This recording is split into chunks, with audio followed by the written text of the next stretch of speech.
Okay, that's good.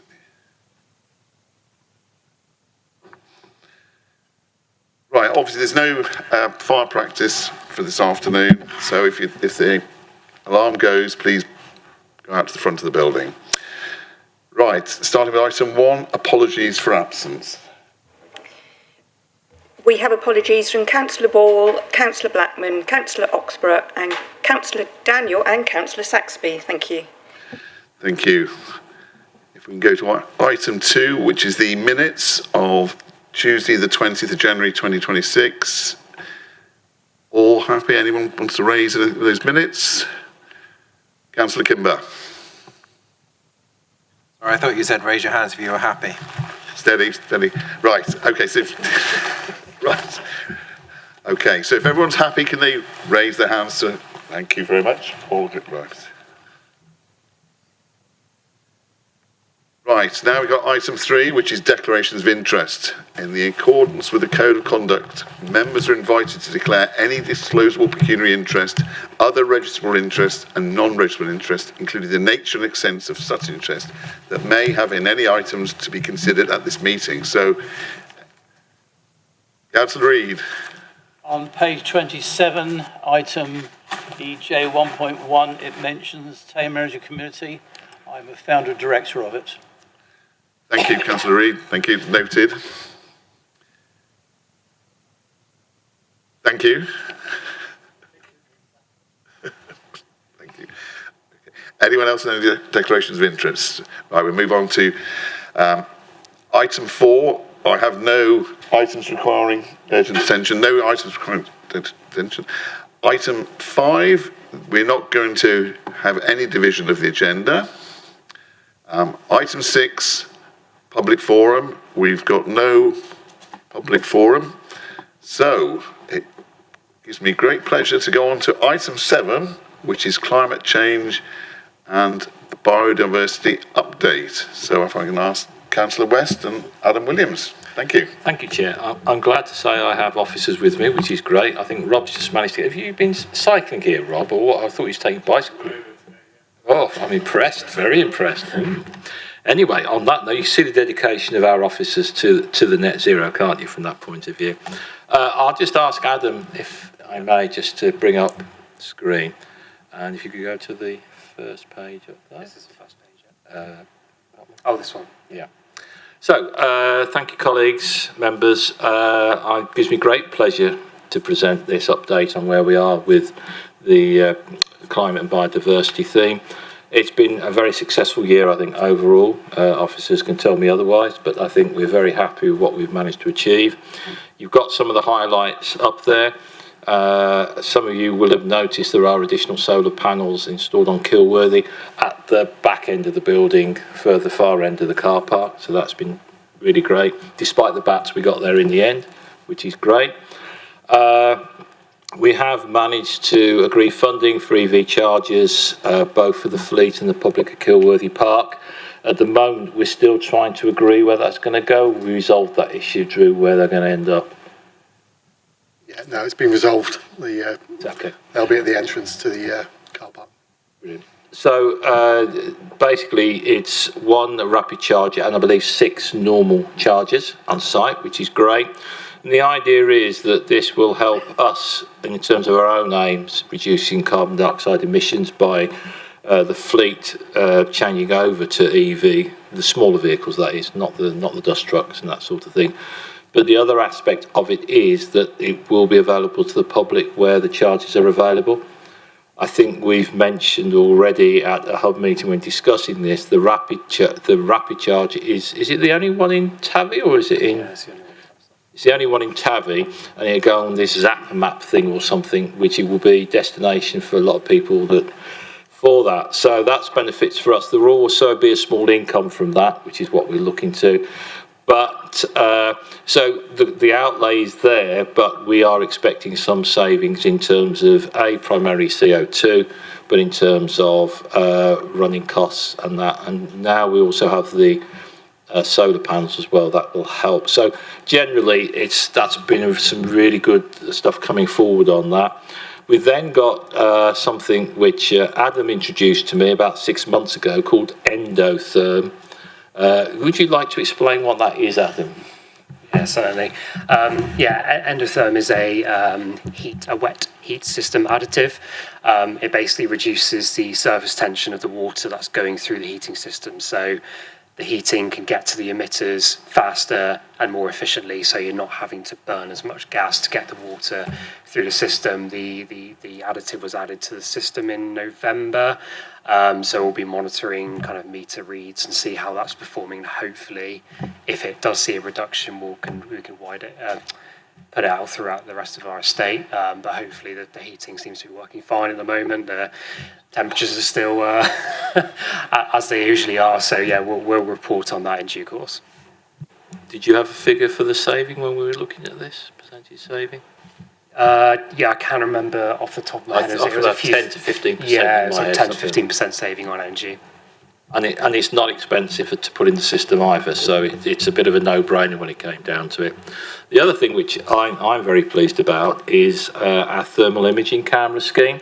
The first year was a bit slow getting off the ground because it was just finding the best way to pitch it. We're into our second year now, demand has increased. One thing that came out of it, which I'm really pleased about in Borough, my ward, is a little village called Sheepstore. You may or may not know it. And they're looking to apply to become an energy hub, putting different renewables in and actually then exporting it out. So that's something that's quite exciting. They've got a bid in. Is it British? Well, I can't remember. Great British Energy? Great British Energy, yeah. So we're watching that one with interest because I think potentially that could be a good model for people to actually build on across West Devon and that. So that, for me, that's quite exciting from that point of view. And the other thing I'm really pleased to report on is the wildlife wardens. If you remember, it was a great passion of Ursula Mann when she was a councillor, and she was a big driving force behind getting this off the ground, which is great. However, there were issues over costs and everything else like that, so it became a little bit more in-house. We now, really, it's a web-based educational page where people can go on to access information on that. However, the scheme is still there because basically we're looking to run two conferences, for want of a better word, during the course of the year, which will pull everybody in together, and it will provide training by the West Devon Wildlife Trust and that sort of thing. So the first one of those on the 21st of March here at Kilworthy Park. So it may well bring other things as well over time. The good thing is, now Tracy's online there, who might be able to talk to us a bit about the website. Tracy, are you able to give us a little bit about where we are with the website and what's happening? Yes, of course. Thank you. It's essentially what I've tried to achieve is something that is very, very visually different from the transactional area of the West Devon website. So it attracts people for different reasons and makes the council website generally a little friendlier. And the idea is it educates people on biodiversity and how they can help improve it in their home and in their community and how they can get involved in events. So it's fairly straightforward at the moment, but there's quite a bit going on. So I'm working with Rob Secula to get some events off the ground with creating wildlife meadows and pollinator meadows in West Devon, and potentially working with parish councils where we can get members of the public coming in and working on the wildlife meadows so that they take some ownership of it. And then the idea then, because they're quite small groups, and then we publicise it on the website and on the West Devon News and various other mediums to make the council seem a lot more friendly generally, because people do identify it with transactional rather than sort of fun, proactive things. We've got this conference coming up in March, which the Devon Wildlife Trust are going along the theme of pollinators, biodiversity, and creating wildlife meadows and introducing wildlife recording.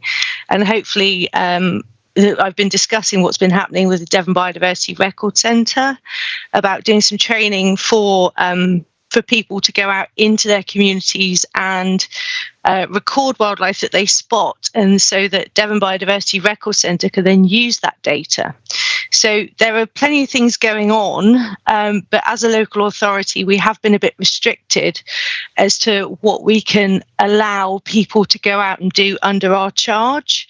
So I've been working a way around the liability insurance so that we keep the wildlife wardens safe and there's not a lot of scrutiny as a result.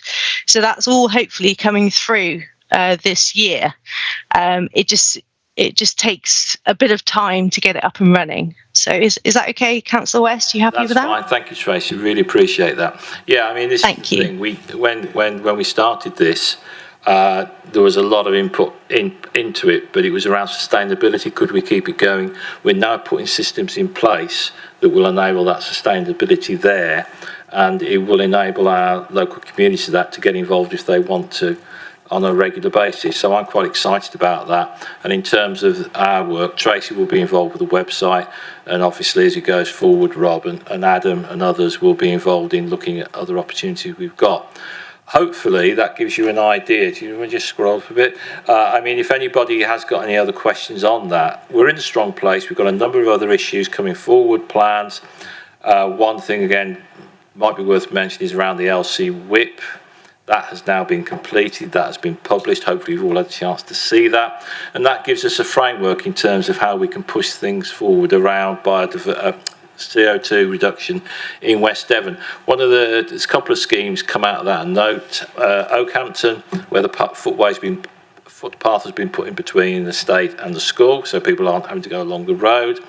We now on our LC whip are saying that we want a cycle track by the A386 across Rowborough Down going into Plymouth. That's on that, and we're trying to encourage others, including Devon County Council, to adopt that as well, but we don't know where that's going. And I know for a fact that close to me there is a look to maybe join up parts of the 27, I think it's the 27 route, cycle route, but it'd be multi-purpose route as well. So there's lots of things going on in the background and that, and as and when funding becomes available, hopefully we'll be able to pursue them a little bit more. Any questions? Yes, we have a question from... Sorry, through the chair, any questions? Absolutely, Councillor West. Councillor Guthrie, and then Councillor Reid. Hi there, just a quick clarification, please, Chris. Do we still have a wildlife warden? Because we had one and then she was shared with South Hams, and I wasn't sure what the state of play was. Right, can I hand that over to you to address you, please? Yeah, thank you, Councillor West. Yeah, we still have an officer employed to support the development of the wildlife wardens, but the work is actually passed over to Tracy now, who's just given that update. Yeah, that's the present position. Okay, thanks very much. Thank you. Councillor Reid. Thank you, Chair. Yes, I'd like some details on the PV setups we have. We've got 2 sets installed now, I believe, and it would be useful to know the output and the payback time for the original installations and the more recent ones, either projected or actual. If I may, I'll defer that to you, Adam. Yeah, I'm just going to get some information up on that quickly. I asked for payback time because that means I don't need to ask about the cost of installation, more the return on investment. What I will say is Adam is coming up with a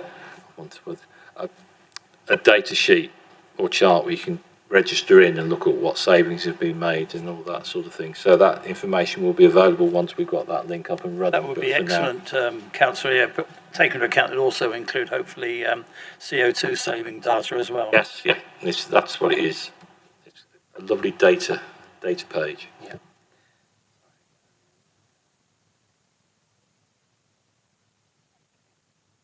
Right, we'll take another question while Alan's looking up. And next on the list is Councillor Leach. Yes, a couple. On the actual report, carbon capture report, just under executive summary, the second bullet point down, transport.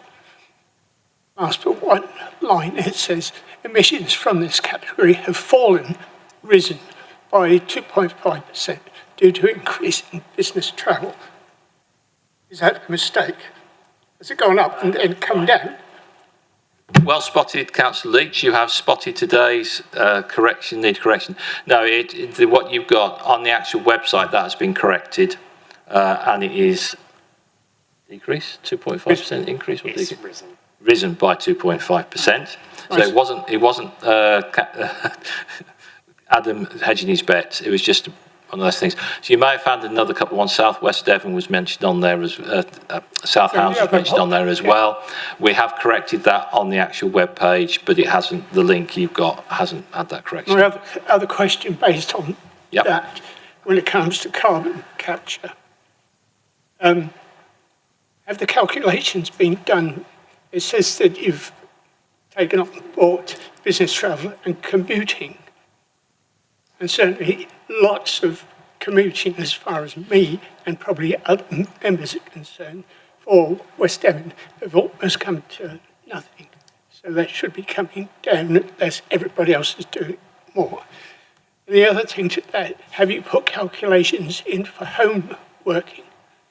So many of us in it working at home, doing all our work at home. Yeah, my understanding is that they are there. I don't know if you've got any more detail on that, Adam. Yeah, so we fully account for home working. I mean, obviously it's not a precise science because we don't know exactly what days of the week people are at home, what days they travel into the office. So what we did is we conducted a staff travel survey last year and then used that information. Obviously we didn't have not everyone filled in the survey, but we had quite a good turnaround on the survey. So we used that to aggregate data to get a sense of how often people travel into work, what vehicles they use, and how far they travel into the office. And then we use that to approximate roughly, on average, we'd presume that people work from home about 60% of the week on average, 60-70% of the week, and then use that to aggregate and estimate the data. And in terms of the commuting, obviously it has increased, and that's just because the staff quota in the organisation has increased. So obviously the commuting travel goes up with that as well. If I can come back on that, with your calculations for home working, what about heating of those properties? Whereas if you're a singleton, there wouldn't be anything going on in the house. You'd take it all from your office if you go in. Mine's gas heating. Others would be ground source heat pumps and things like that.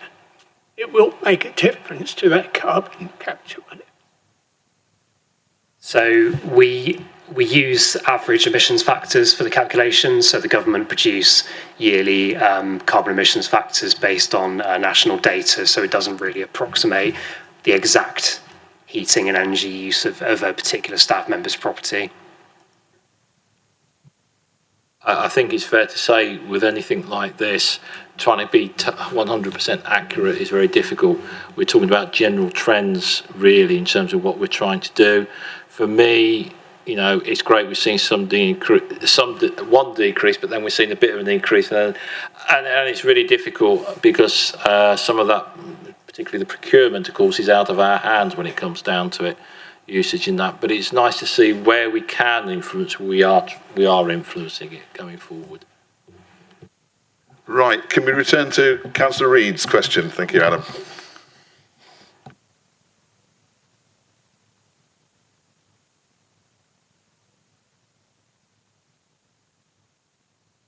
Right, I don't have the financials figures on the information that I've got, but I do have the installed power. It's a 32 kilowatt power system with a saving of 5.76 tonnes per year.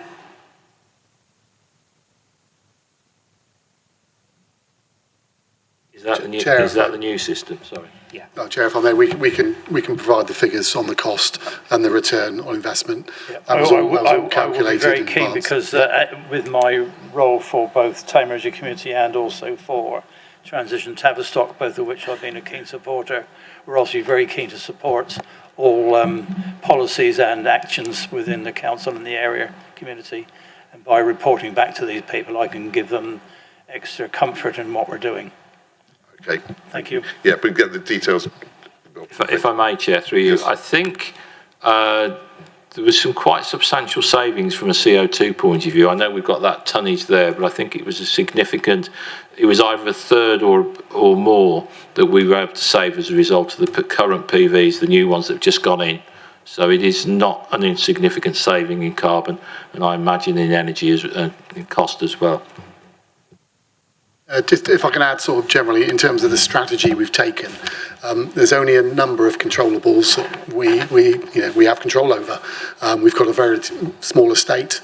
This is our main building, so we've had to look at what are the things we can do to decarbonise and bring ourselves as an organisation under our operational activities as low to net zero as possible. We will never get to net zero. That's the matter of fact. As an operation, there will always be some energy usage. As the grid decarbonises, so our performance improves. And then the other factors are, looking more widely, what can we do around carbon reduction across the whole of the borough, and a lot of that work is being driven through the UK SPF work, where we're working with businesses and so on, and there's a bit of an update on that later on. Can I just say, Chair, because I installed a simple 4 kilowatt system in my property when I first moved down here in 2013, we've made over 50 megawatt hours of electricity in that time. And it's a sort of site and data. I keep a weekly record, and I'd be more than happy to share with this organisation and others to show how effective it can be, because there is a great deal of scepticism outside, unfortunately. Okay, thank you for that, Councillor Reid. What I think we would need to do is to meet outside this meeting, because we've got some very specific information and requirements that is obviously required. So if I can say, Councillor West, if you can make a point. Yeah, true. If we can do that, that would be great. I mean, another example we've got actually on the plan is around the installation of LEDs at the Oakhampton Business Centre. As it says on the report, we've saved costs and emissions by 82% just doing that.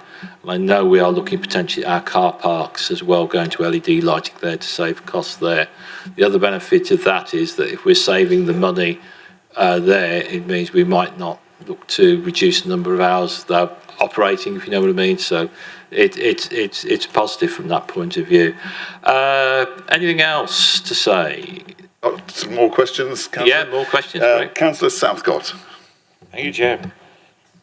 I'm glad to see we've got more solar panels on this building. I'm a great believer in them myself. But we obviously generate at days when the sun shines nicely an excess of what we're using. Yes or no?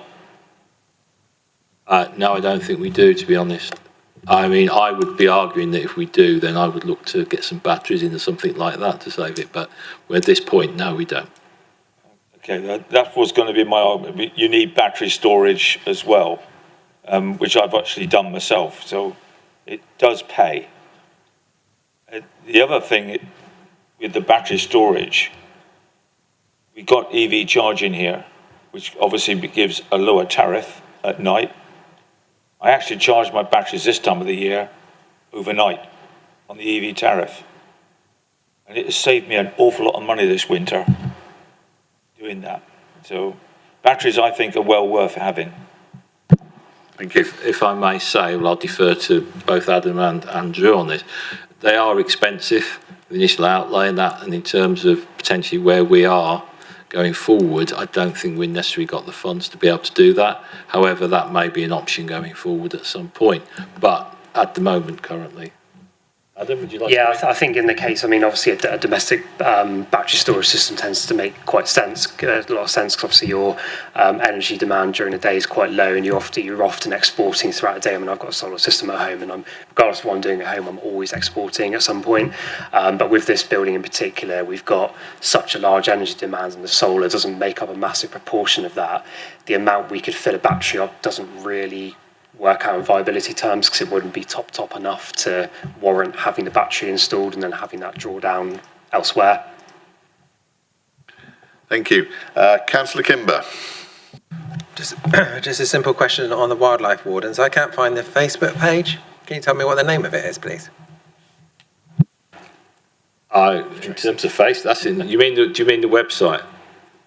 No, I think the document talks about. Tracy, could you give us that, please? Yes, of course. It's West Devon Wildlife Wardens. It's not very active at the moment. It's very bright and breezy, but it's not currently got a lot on it because we didn't have a lot to push. But I can find it for you. Just bear with me a second. You can just send a link if you like. I can't. It's not coming up on my search. Thank you. That's right. Okay, no worries. Thank you. Thank you. That's fine. Any more questions? Councillor Goffey. Yes, I'm interested in this endotherm system. And you mentioned the business information point in Oakhampton, which I know has some empty offices. I'm not sure how that is heated. Would that be available to use up there? Because any saving up north would be really helpful. The intention was to do a trial with it, find out how efficient it is, because although the cost is quite minimal, it is just weighing that across the cost of it compared to the savings that could be made. And I imagine it's scale as well, a number of boilers. I'm not sure. Yeah, I mean, it's a simple drop-in solution. You don't need any particular fancy heating system for it to work. It's just a liquid drop-in that goes into your heating system as an additive. So yeah, we just want to verify the claims that it does save energy before we start recommending it or rolling it out. Councillor Leach. While you're on the subject of that building, the boiler has been running at full blast for the last 2 weeks. It's so hot that people, even in the storms, have had to have the doors open to keep cool. So there must be quite a big waste of energy there. I would defer that to estates, I would imagine. I don't know. Get that looked at, Councillor Leach, since it's been reported. Yeah, I mean, I think there are some difficulties in this building in maintaining temperatures in different rooms. I know that's a challenge for the estates team. And I know that Adam and I have both asked them to keep the offices at the right temperature, not too hot, not too cold, but we have to maintain it at a temperature to enable people to operate who are sat at desks all day and so on. I mean, we've probably got the aircon on here at the moment, it feels like. So, yeah, there's certainly things we can do there, Councillor Leach. I think the other point to make is we did look at replacing the boilers here for a air source heat pump system, but unfortunately they're not of an age that allowed us to apply for the government grant to do so, and the costs are huge and prohibitive for us to do any action at this moment. So, any more questions? Okay. Right. The recommendation is, for the climate change and biodiversity update, the recommendation is that the overview and scrutiny committee notes the progress update against the climate and biodiversity section of the council plan. Thank you.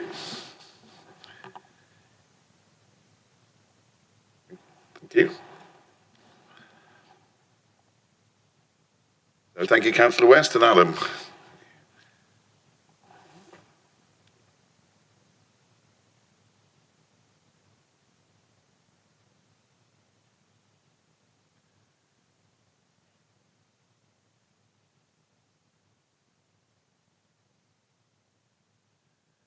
So next we have the thematic update, economy and jobs.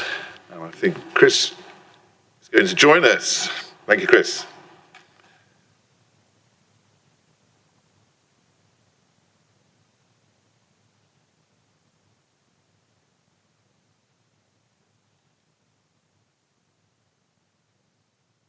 Thank you. Good afternoon. Yeah, so there should be some presentation slides with the agenda pack that you've all got. Okay, so they should be in the pack that everyone received. So just to go through the highlights of the presentation slides. So far this financial year, more than 250,000 has been awarded to businesses and community organisations to decarbonise and diversify.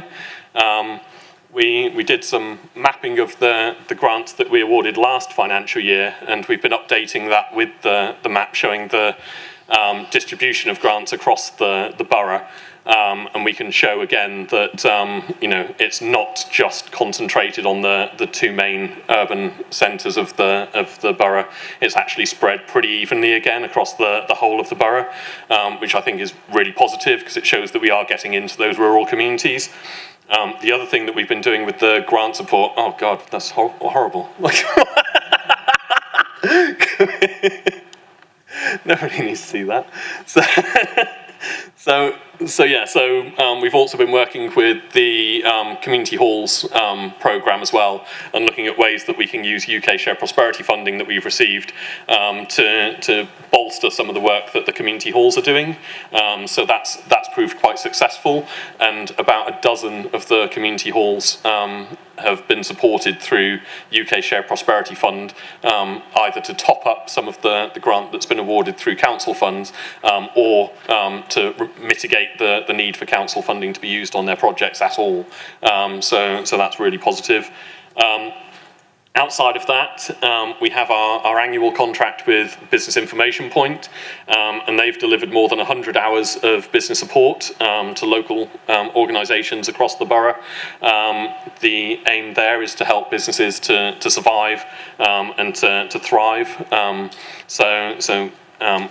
The feedback that we get from the information, advice and guidance that they deliver to our business community is very positive, and but we are getting into a situation at the moment where the actual demand on their service is quite significant, and so we've got more year than we have funding for their hours. So we're now looking at rectifying that so that they can go out and deliver more support to the business community. We've also got our award-winning regenerative farming project. That's recognised by the NFU as a really good project for supporting farming businesses through the transition towards regenerative farming processes.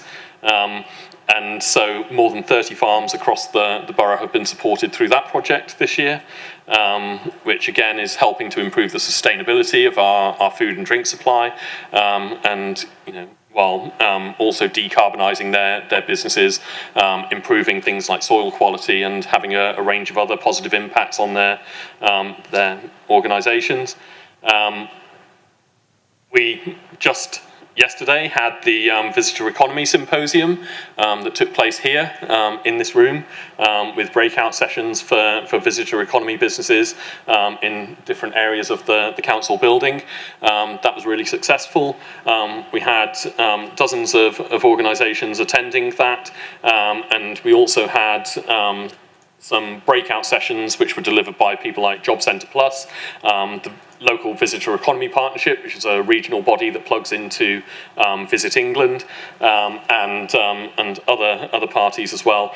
It was also really positive to see that our business rates team attended that as well, and offered sort of ad hoc support to businesses that were struggling, and also our planning team came along to give informal advice to businesses, basically telling them that you should go for a pre-app for anything that they're doing. But it was really good to see that turnout from different departments across the council to support that business community, because as you'll have seen in the news, they are going through quite challenging times at the moment. And yeah, so then hopefully you've got the list of sort of objectives and our delivery plan objectives, and you should be able to see on the presentation that of those we are deeming 5 to already be complete, and then 7 are on track, on budget, and are scheduled to be completed at the end of March when contracts for support come to an end. So if anyone's got any questions, I'm happy to take them. Thank you, Chris. Firstly, I will say I attended yesterday's event along with Councillor Dexter, and it was excellent. It was really, really, really useful, and met loads of interesting people. So thank you. And I thought it was a really good, West Devon Borough was a really good event, and people I spoke to all, it's good. So thank you. Anyway, questions? Councillor Reid. Thank you, Chair. Could you turn to page 27, please? Primary aim 1, it says at the top of the page. The first column is one with a blue rating. My computer's just trying to turn itself off. The last paragraph under highlights, it says other funding opportunities are being pursued. Are those listed in the rest of the document, or are they items which we should know about elsewhere? They're not listed, but we do regular searches on Grant Finder to identify support for potential projects that we're looking to deliver. And we also work with partner organisations like Devon County, the Duchy and others to try and identify funding opportunities to help local communities. So as and when we are able to get a project moving forward from external funding, then we would report it to you. My naivety, where it says next 6 months, it has a list of items, and then alongside it says complete. What's the contradiction, if at all?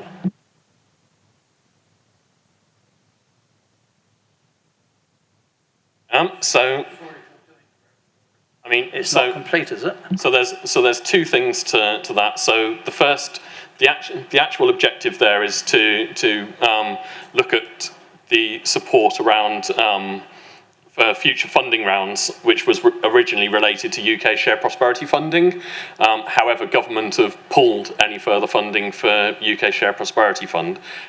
So there effectively is no business support funding across the whole of Devon from now on, due to the changes in their funding programme. So in terms of identifying opportunities to tap into future rounds of UK Share Prosperity funding, there are no future rounds of UK Share Prosperity funding, so effectively that is complete. The council has agreed to put 200,000 of its own budget into economic development activities for the next financial year, but we will always, and we do continue to pursue other funding opportunities. Thanks for the clarity, much obliged. Councillor Leach. So I'm not sure if West Devon was involved, but certainly Devon County a few weeks back had a fair in Oakhampton for jobs and apprenticeships, which I attended. And I was more than concerned that there was none of the bigger businesses in the town at that fair. I'm not putting anybody down here. There was a lot of care companies. The two good ones, one was promoting civil service, and the other one was the Navy, which we knew from last year. But is there any way that we can get our actual local companies involved and trying to get some apprenticeships for a local youth? I think part of the work that we're doing with Oakhampton Bid at the moment, it's about 18 months in at the moment in its first term, and so I think it would be fair to say that it's had a few teething problems over the first year, but I think that it is getting back on track, and I think that over the next 12 months, as projects from the business plan for the Oakhampton Bid come to fruition, there will be much stronger engagement with the business community, particularly some of the larger businesses in town as well, such as the ones up on the industrial estate, for example. And so I've actually been out this morning shortlisting candidates for the bid manager role for Oakhampton, and we're looking at the interviews being held at the end of next week, so we should have a manager in place as soon as possible. And their primary role, we're very clear now, is that they have to go out there and meet with the businesses and engage with them and get them involved with the activities in the town. So, yeah. Councillor Kimber. Thank you very much. This is regarding the business information point support. So I had somebody message me the other day asking if West Devon offer business advice and grants. So I referred them to BIP. And then he came back to me saying, unfortunately, BIP cannot help at present as they are not taking on new startups as funding has run out until April. And he's been put on a waiting list. So I was just interested to know if that's what's happening. I'm not sure, to be honest, because as far as I'm aware, BIP are still delivering business support. If it is specifically around grants, then they may have to wait, because all of our grant funding for this financial year is fully allocated, and at the moment we're in the position where if we want any further grant funding to come down from government, we're going to have to lobby for it, basically. So. But if you've got the details of the person, I'm happy to pursue that for you. Councillor Goffey. Sorry, can you just clarify that? Because I understood that there was nobody up at the BIP building dealing with BIP at the moment, and in fact they'd moved to the A30 building or the Sports and Skills Trust or something, one of the other buildings. So effectively, so BIP are going through a state of flux at the moment, in large part because of the cutting of UK share prosperity funding. So I think they've moved out of the premises. So it's still Oakhampton Business Centre. So that's our building. It's one of our assets. So that building is still there, and businesses are still using it, and what have you, and so on and so forth. But BIP are just not based there. They are still delivering support and do still have advisors, but they're simply not based at the premises now.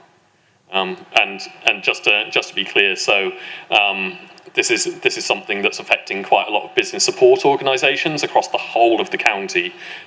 So when government announced 13.9 billion of business support in November's budget, they then made the decision to allocate it entirely to strategic mayoral authorities, of which we are not one. And therefore, there's quite a lot of money across the UK for business support, just not in rural areas. Okay, any further questions for Chris? Councillor Kimber.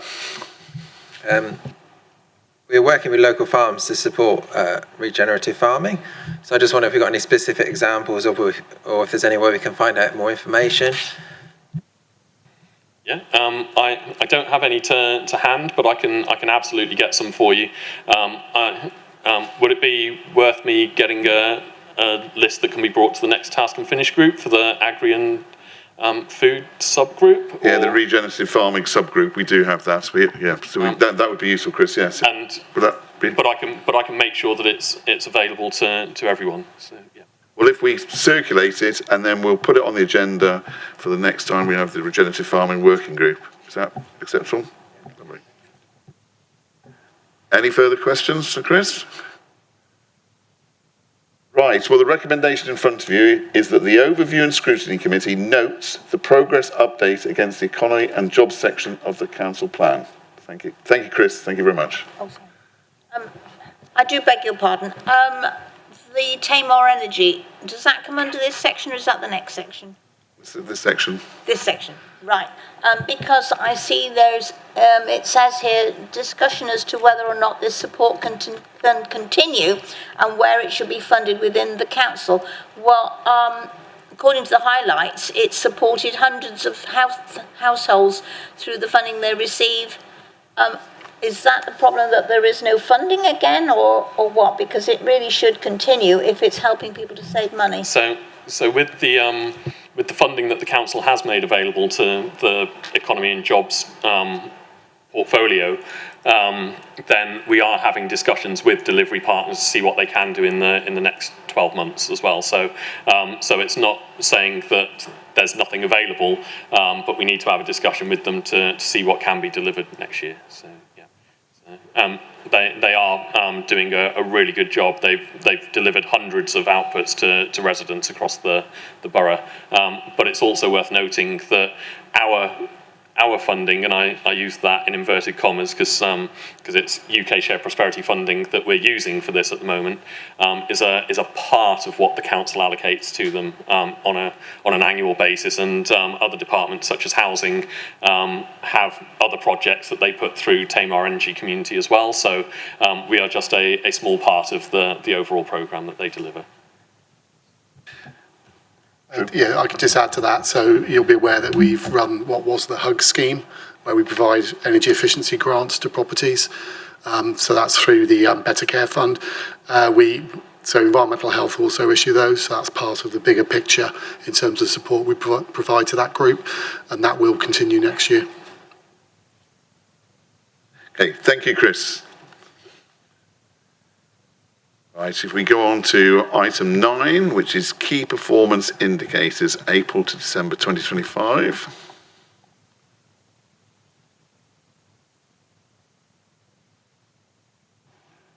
Thank you, Councillor Edmonds.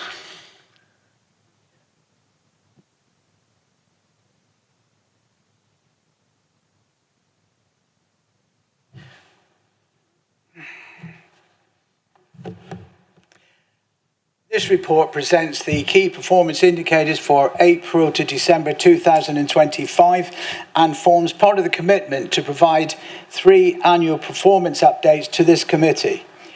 Before turning to the individual service areas, I want to highlight the comments in the recent internal audit relating to the performance management system. In January 2026, internal audit gave the performance management arrangements, including KPIs and data quality, an opinion of substantial assurance. This means members can have confidence not only in the performance itself, but in the integrity of the data and systems that support it. This mirrors the findings of the 2024 LGA peer review, which described the Council's performance framework as strong and improving, and recognised that performance and delivery are firmly embedded in the culture of both West Devon and South Hams. Turning now to the KPI performance, I'm pleased to report that overall performance remains strong, with most of our key service indicators on or above target. There are 4 areas currently just below target, and I'll briefly touch on each. First, I've got a new laptop and I'm not in control of it.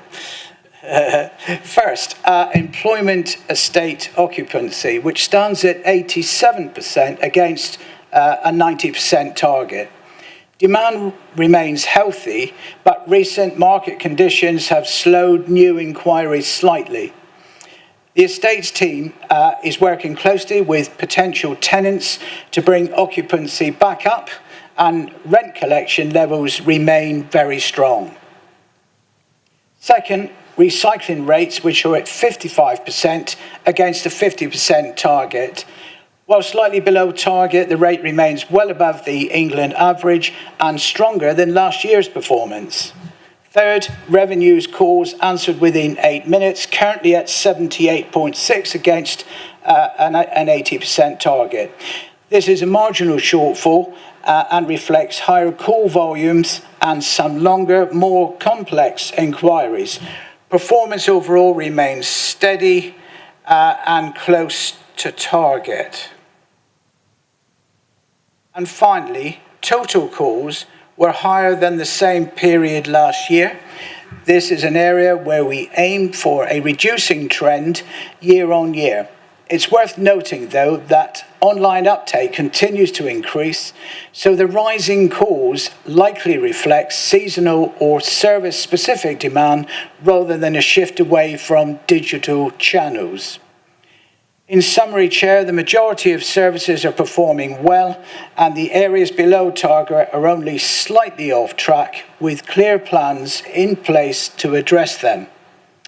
So the report recommendation is that the committee consider and note the key performance indicators for April to December 2025 as set out in Appendix A. Thank you, Chair. Thank you, Councillor Edmonds. Any questions for Councillor Edmonds? I'll start with Councillor Reid. Thank you, Chair. Councillor, as the previous time we met, I'm very impressed by a lot of the results here, but I noticed on page 39 on the performance on a page heading, the customer experience and accessibility, there's actually a question mark or exclamation mark for being slightly off target on all 3 categories. Are we...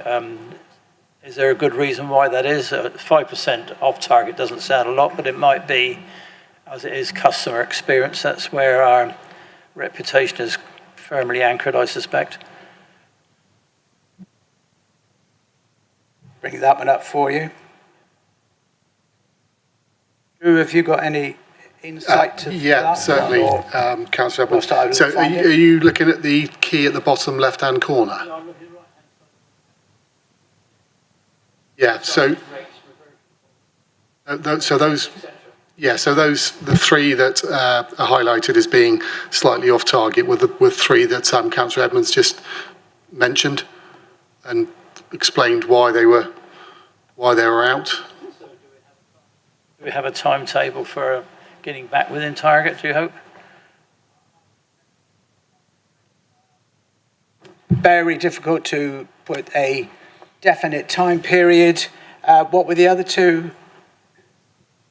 So recycling rates, now, can I comment on that? Yeah, please do. The recycling rates is it's a 60% target. It's something that is an aspirational target, not always within our control for obvious reasons. It depends on how customers decide to use the recycling options that are provided, citizens that provided to, and also the work we do with Devon County Council. So that's always been one that's been a leading target, an aspirational one. That is a particular interest because fellow councillor Moody, who's in charge of the collection bins, he's led on having those removed on the argument that recycling rates or the recycling process.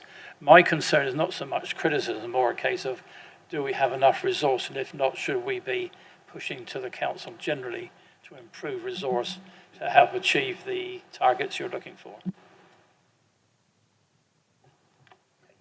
I think it's not a question of resource. We've got the contract with FCC, and we've got suitable number of people collecting bins. The missed bin rate is low, so it is really the bigger picture, and in the future the potential to go to a different collection system which will increase recycling rates. So it's one of those ones that it's important to monitor, and it would be great to improve it. Not only would it be better for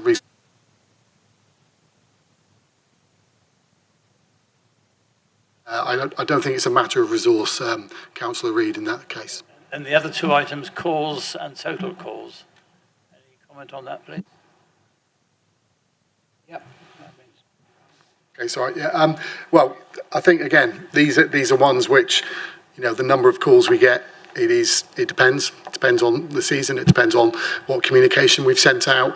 So, we monitor these as well as we can to spot trends, and then we will adjust the way the staffing numbers we have to respond to different ups and downs in terms of customer demand. I think total calls, I think as Councillor Edmonds stated, we're trying to move people online.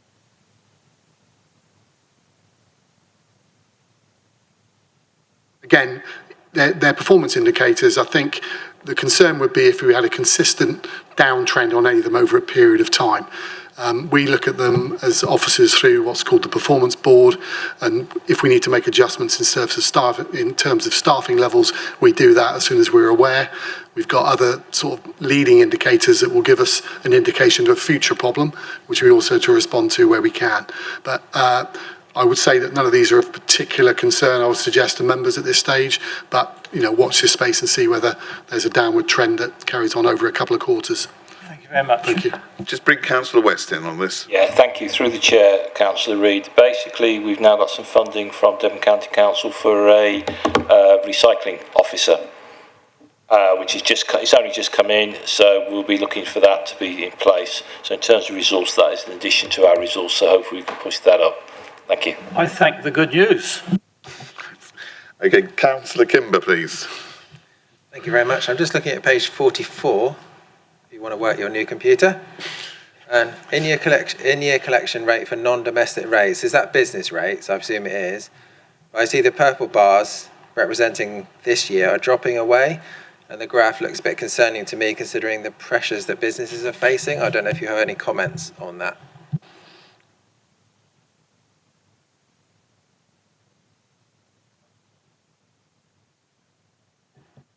Been, consistently good. We're in the second quartile nationally for the previous year. So, no, I don't think it reflects, on the ability to pay. It's slightly below, but I'm not aware of any issues in terms of recovery or payment. I don't know if Mr. Powell has got any further info on that. No, I would share the same comments, Councillor Edmonds. I think, over time this will even out, and our collection rate by the end of the year will be consistently high as it always has been. There's fluctuations over time. Some uncertainty around some of the rates as well probably won't have helped in that case. Thank you. Councillor Goffey. Yes, going back to the performance on a page, which is either page 39 if you look at the numbers on the sheet, or actually 41 if you look at the numbers at the top of your screen. You've got housing, homelessness prevented, tick. I don't think we should be too complacent about this, because within the last month I have had 2 Oakhampton families, both good renters, and had, what do they call it, non-thingy evictions. What's the word I'm looking for? No fault evictions, that's one, thank you. I thought of it a minute ago and it had gone again. No fault evictions, and both families have ended up renting in Exeter. One of them was a part carer for her granny who has dementia, which is putting a lot of extra strain on the family. And the other one had a child in the 6th form at Oakhampton who, again, is having to travel in by train or whatever on a daily basis to be able to continue their course. So, yes, it's all very well putting green tick, but actuality is not comparable. Yeah, I mean, I agree. Homelessness has been well documented and a concern, not only in this council, but on a national basis. So we're saying, we've got a housing crisis, and we're not immune from that, sadly. What I would say is, the council has worked hard to mitigate the impact of that with some success. You'll probably be aware of the LAF funding programme that the council has been very successful in bidding for. We've done 3 tranches successfully. I'm now bidding for the 4th, which hopefully will result in the purchase of another 4 properties. We've converted the property in Plymouth Road into 3 or 4 units, another unit in, I can't remember the name of the road, Spring Hill as well. So I think we're up to 17, that'll take us up to 17 units, plus the 3 in Plymouth Road, plus 1 in Spring Hill, which are all helping to mitigate the impact of this. But you're absolutely right. The problem isn't going away. Demand will increase. So the team are very focused and very aware of the challenges that continue, on a daily and weekly basis. If I may come back on that, are there any of those properties in Oakhampton? Because as far as I'm aware, they're all in Tavistock. There are some properties in Oakhampton. I can't give you the exact number, but we're definitely in the early stages of the LAF funding. We did acquire properties in Oakhampton and Tavistock. They're split in between the main towns on a fairly equal basis, but that's somewhat off the top of my head. Okay. Councillor Leach. Coming up that one first. I know 2 families who had exactly the same. So they've come to Tavistock. One family has been in Oakhampton 9 years. Teenager still at the college. So whether he's going to move into this college, we don't know. But it's very clear there is no properties available in Oakhampton of any form, shape, description. And the ones that are being purchased with money for a specific reason, not for homelessness, as far as I know. So that was that one. Recycling rates. One of most, I've got 2 old chestnuts here. When it comes to recycling rates, I know the government was looking at standardising it across the country. Now, I don't know if that will have any effect, but I consciously say if we had clear see-through bags instead of black bags, and have somebody that's working for the authority to go and do some checks and be able to do some fining, we might well get that up. We'll certainly stop, hopefully, food waste, which is the biggest problem. Food waste in a black bag, overnight, all over the paths. So we need to think of that. I'm looking past you for that one. The other one for me is change of circumstances. And when it comes to the change of circumstances, I notice 8 days is what we're looking for, but the maximum has been 81 days. Now, as soon as you have a change of circumstances, people have all their benefits stopped. So how's anything everything stops. And for 81 days, someone's going to get evicted. So we have to find a way around that. Not only does that put a great strain, it could be down to we have to be right. And I know that people seem to be now paranoid about overpaying. But even if you overpay, you claim it back anyhow. As soon as you stop benefits, that puts they become more stressed, they become ill, they go into debt because banks won't just, yes, here's some money. Councillor Leach, what I'm picking up, and with Councillor Goffey, is that these are quite straight homeless questions, which... No, I've gone on to... Okay, carry on. As I said, I've lost my screen, which doesn't help.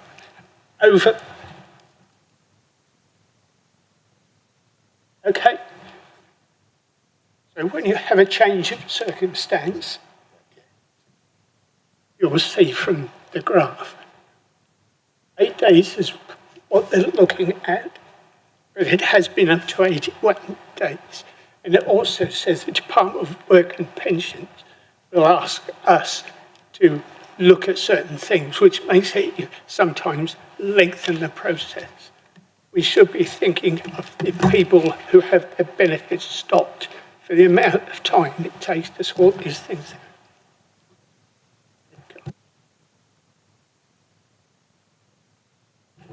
Without knowing more about that individual case with 81 days, difficult to comment.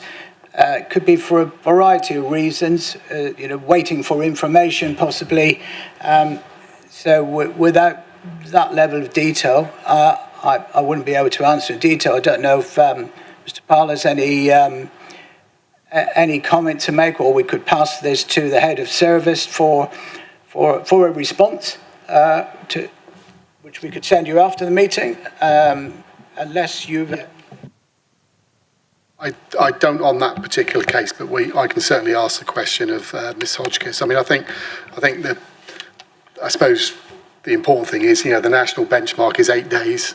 Our target is 6, and we're operating at 4.5. So the team are doing their best to turn things around as quickly as they can, and in the majority of the cases, they're doing so in a timely manner. So to prevent the impacts that you rightly point out, Councillor Leach. But there probably are the odd one. I don't think that would have been lost in the system. That probably would have been looking for information and getting the correct information to be able to process it. But I'll ask the question of Ms. Hodgkiss. We'll just come back. This isn't new. I've been on this council since 2012-ish. It's been my biggest bugbear since, all the way through. And I will say things are so much better than they used to be. But out there, it's still causing big problems. Councillor Kimber. Thank you. This is kind of related, but also not on the papers. So I was speaking to somebody this morning, and he registered for Devon Home Choice 4 weeks ago. He's an elderly man in poor health. He's having to leave his home because the landlord's selling, and a month later, he still is not registered. So that seems to me to put him in danger of homelessness. Do we have any idea why Devon Home Choice is taking a month to register somebody? I would think, and make it from in my previous life as a housing officer, Devon Home Choice is an organisation that deals with homes all over Devon by the nature. And obviously, if you read the Devon Home Choice that gets emailed to us every month, all I can say is that it's their workload. But again, it's probably easier to as a member to speak to on his behalf to Devon Home Choice. And there's numbers, and there's for each area there is a separate phone number. It is an issue. I've did it for the last 10 years, and I can tell you the number of times I spoke to Cornwall Home Choice and Devon Home Choice on this matter. But also the other thing, I was discussing it with Councillor Renders this morning. The way that the banding works is you start with an A, which is a risk of homelessness or homeless ex-service, then you go B, C, D, and E. Now, if you're B and C, you'll probably struggle, but also the other trouble is geographically, is people say, I want to stay in Oakhampton, which is their right, but it does reduce, and again, I used to be a housing officer for the Gibblands estate, so, I know a lot of people did want to stay in Oakhampton. So, but I would say my solution would be to, if you want to intervene on his behalf, is just to speak to Devon Home Choice. But I in my experience, that's not a long time, and as a housing officer, we used to speak to Devon Home Choice a lot and go in and see them. But it's homelessness and finding a home is a nightmare at the moment. I accept. Any further questions? Yes, Councillor Kimber. Yeah, this is another unrelated one. So we don't have anything about pre-applications on our performance indicators. So I was speaking to somebody this morning, and their pre-application was 6 weeks later than they were promised. So, and because of that, they've missed an opportunity to grow their business because it sort of depends on the weather conditions. So, should we be adding a performance indicator for the lateness of pre-application inquiries? I can pick that one up, Chair. Well, we could. I think the pre-app service is something that it's fair to say has improved hugely over the last couple of years. It used to be a service that was an afterthought for the planning officers. They did them if they had the chance, but we've proactively made sure that the officers are dealing with pre-apps.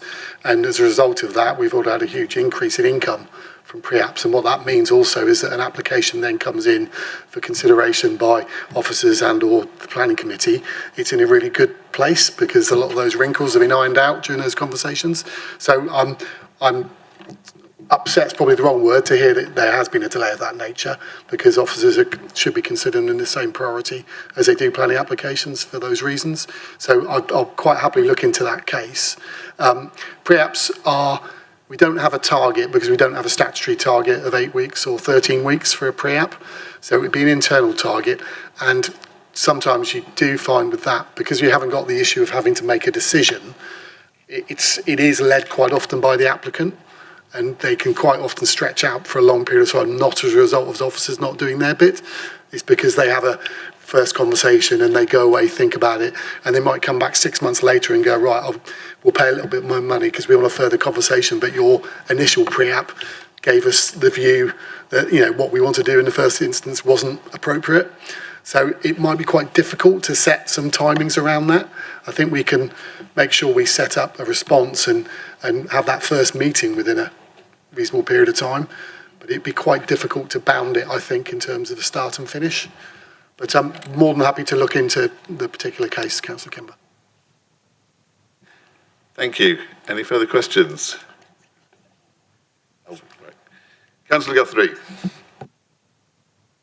Just going back to the previous point, Devon Home Choice, I wondered if there's an opportunity to quiz the new partnership, as I believe that there's meant to be a new, more efficient owner stroke partner of Devon Home Choice. So perhaps some comms with them to ascertain if they will be improving on targets. Thank you, Councillor Guthrie. Yeah, that's noted, and we'll put that on the agenda and see if we can call someone in to, obviously, because it sounds like it'd be a very worthwhile topic. So thank you, Councillor Guthrie. Councillor Reid. Are we dealing with planning and built environment under this section? So I have a couple of questions in that particular part of the, I'm looking at page 47 of the agenda as opposed to the sheet page. Planning and built environment, there's a couple of pages of stats. Yes. What are your In which questions, case, my question is, I noticed the EOTs, which looks good. It says 100% as of December, which is laudable, and a high percentage for non-major applications. What I don't see is the ratio of planning applications and determinations of whether they're passed or rejected. Is that a data we've seen before? Is it something we can see in the future, give an idea of how that part of the process is working? So no, it's not information that we've shared before. What we're looking at here is the performance in terms of those statutory deadlines, the 8 and the 13 weeks. We could provide data on which ones are approved and which ones are rejected. I'm not sure what the value would be to members, because that's an individual decision. One value would be that the people, also more importantly their agents, will understand how effective their application should be to guarantee a favourable result for their client. Because in my short time on the planning panel, I've seen things come forward and I thought to myself, the agent should have gone away and thought about that. That's an area where they're wasting their time and also wasting ours. I could go away and get some data, perhaps, and we could share that with members and see whether there would be a benefit to that. It will vary. It will vary with the particular applications that have come in. I think in terms of the major applications, that's a relatively small number, and those are the ones where, as we talked about pre-app earlier on, we spend a lot of time major on ones. those. I'm more interested in the householder sort of individual ones. Absolutely. Well, I can certainly gather some data on that. And I'll speak to the chair of the planning panel, see if he'd like to bring it up and then put it in the next agenda, because I think it's worthwhile to have a discussion, and then maybe it helps to generate a policy of some sort. I seem to recall that in the past we have done some work with agents, and I think we provide checklists, validation checklists would be the correct term. So we have looked at that in the past to try and improve that. I'm not sure whether we've done that recently, but I know that the checklist has been reviewed in the recent past, I believe. So there's plenty of guidance there, I think, for agents, but that responsibility, I think, lies firmly with the agent, and that's a conversation between the agent and their client, I would imagine, who's, but yeah, it may be useful information, but the real measure, what we're interested in, is how we determine these applications, and are they being determined within the national standard that is set and the council is expected to achieve. Fortunately, that is the case. So that is really the measure that we are very interested in. And the results, I think, speak for themselves. I've got Councillor Goffey. Yes, actually, the data concerning appeals would be interesting to know how many appeals the council has wins or loses, and the basis of those appeals being won or lost. Again, if I can, yeah. So that information does go to the planning committee. So the planning, and they will look and review particular cases as to what the learning was, whether why the decision went its way and why we won or lost the appeal. So that is reviewed by the planning committee. And Councillor Guthrie again.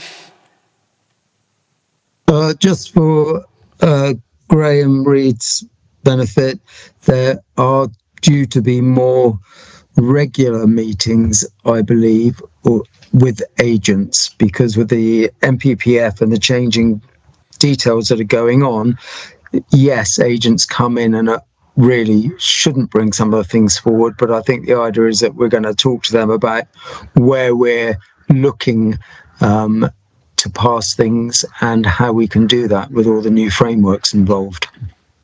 Thank you, Councillor Guthrie. Can I thank Councillor Guthrie for that comment, please? Yeah, that's helpful. We have a planning developers and agents forum on a regular basis. We have the validation checklist, as Councillor Edmonds set out. We also have a planning charter, which sets out the expectations, the relationship between the council and the agents, and what they can expect and what we expect. So we do work very closely with them, but as ever, quality varies. Right, thank you. No further questions? Right, so a little while ago, the recommendation was read out, but just to review it, that the Overview and Scrutiny Committee consider and note the key performance indicators for April to December 2025 and set out in Appendix A. Okay. Councillor Edmonds, thank you very much for your time. Right, if we go to item 10, we have no task and finish group updates, which takes us right on to item 11, which is the committee annual work programme, which is the spreadsheet at the very bottom.